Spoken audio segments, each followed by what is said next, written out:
ایک بات نوٹ کر لیجئے، میں اور آپ سجدے میں پڑے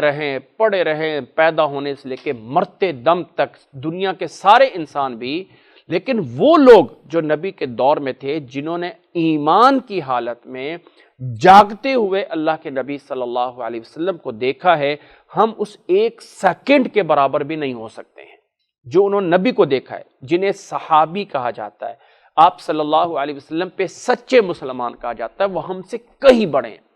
اگر ان میں سے کسی سے کمی کوتاہی ہو گئی، کوئی نافرمانی ہو گئی، کوئی گناہ ہو گیا، تو دوسری سائڈ پہ نیکیاں اتنی ہوتی ہیں کہ وہ ان کی کمی کوتاہی اللہ تعالیٰ معاف فرما دیتا ہے۔ ہمارے لیے جائز نہیں ہے کہ ہم کہیں کہ فلانی صحابی کی فلاں غلطی کو ہم نے ہائی لائٹ کرنا ہے اور اس کے گناہ کو اٹھا کے اس کی صحابیت کے ہونے کے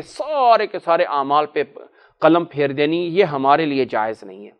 تمام کے لیے جب اللہ تعالیٰ نے بغیر فرق کے کہہ دیا رضی اللہ عنہم ورضوا عنہ، تو میں کون ہوں کہ کہنے لگا فلانا صحیح تھا، فلانا غلط تھا، فلانا صحیح تھا، فلانا غلط تھا۔ آج ہمارے اختلافات کی بہت بڑی بحث اسی لیے پھیلی ہوئی ہے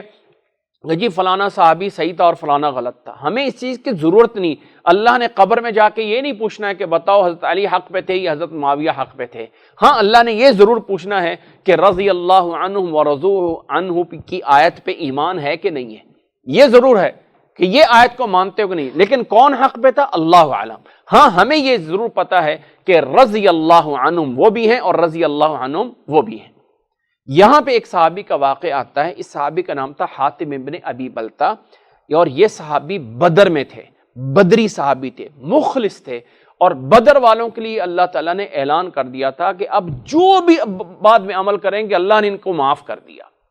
اب یہ بدر میں تو شامل رہے، لیکن ان کی پوری فیملی، بیوی، بچے بیچارے غریب تھے، اتنے بڑے بڑے سرداروں میں بڑوں میں نہیں تھے، تو ان کی ساری فیملی مکہ میں شروع سے بند رہی، مکہ سے ہجرت کر کے نہ آ سکے۔ یہ اکیلے ہجرت کر کے آئے ہوئے تھے، مدینہ میں مسلمان تھے، بدر میں شامل ہوئے تھے۔ اب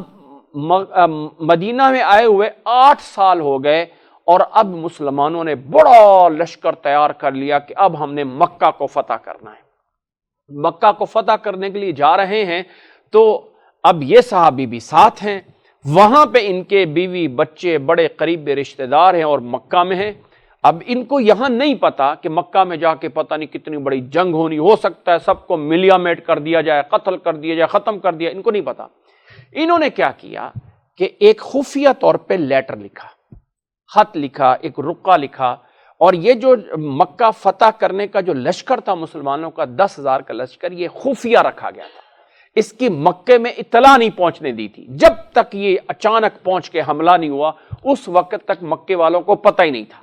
کہ ہمارے میں حملہ ہونے، خفیہ رکھا گیا۔ اب اس کو خفیہ رکھنا ضروری تھا۔ اس صحابی نے یہ کیا کہ جیسی مکہ سے روانہ ہوئے، ایک عورت کو کرائے پہ لیا، اس کو کوئی معاوضہ دیا، اور اس کو کہا کہ یہ والا رکا جو ہے وہ جلدی سے جلدی کسی سواری پہ پہنچ اور مکہ والوں کو پہنچا دے۔ اس جیسے آج کل ڈاکیے ہوتے ہیں، آج کل تو وہ کوریئر والے، اس دور میں بھی کچھ کوریئر والا بزنس الگ ہوتا تھا جو الگ سے لوگ کیا کرتے تھے، مختلف قبیلے، مختلف مرد عورتیں، فلاں فلاں۔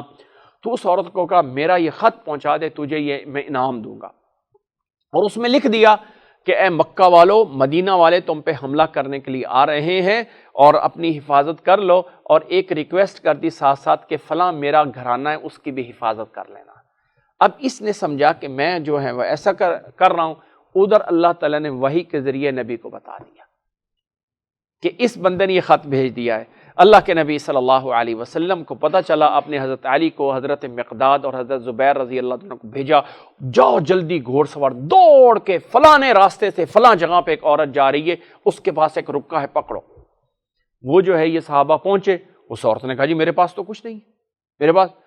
صحابی نے فرمایا ہمیں اللہ کے نبی نے کہا ہے تیرے پاس خط ہے، نکال دے ورنہ ہم تجھے برہنہ کر دیں گے۔ اس نے سمجھا کہ مجھے چھوڑنے والے نہیں ہیں، تو اس نے بالوں کے اندر چھپایا ہوا تھا اس کو نکال کے ان کو دکھا دیا، اس عورت کو پکڑ لیا، وہ رکا لے کے واپس آئے، پتہ چل گیا کہ حاتم ابن ابی بلتہ نے بھیجا ہے۔ آپ صلی اللہ علیہ وسلم نے اس کو بلایا، حضرت عمر نے کہا مجھے اجازت دے میں اس منافق کی گردن اڑا دوں۔ آپ صلی اللہ علیہ وسلم نے فرمایا نہیں عمر، تجھے پتہ ہے یہ بدری صحابی ہیں، اور اللہ تعالیٰ نے بدر والوں سے کہا ہے کہ اعملوا ما شئتم، جو مرضی کرو، اللہ نے تمہارے گناہ معاف کر دیے۔ اس کو بلایا، تو نے کیوں کیا یہ؟ کیا کام تھا, کیا مسئلہ تھا؟ اس نے کہا اللہ کے نبی صلی اللہ علیہ وسلم میں سچا مسلمان ہوں, میں جانتا ہوں آپ برحق ہیں,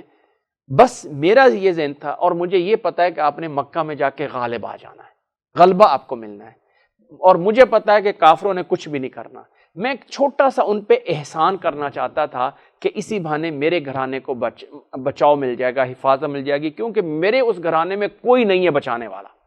تو کہیں وہ نہ رگڑا جائے, وہ ایسی جگہ پہ ہے کہ وہ سب سے پہلے اسی نے رگڑا جانا ہے, تو میں اسی بہانے فلانے بندے پہ چھوٹا سا احسان کر کے اپنے گھر کی حفاظت چاہتا تھا. میں سچا مسلمان ہوں اور میں یقین رکھتا ہوں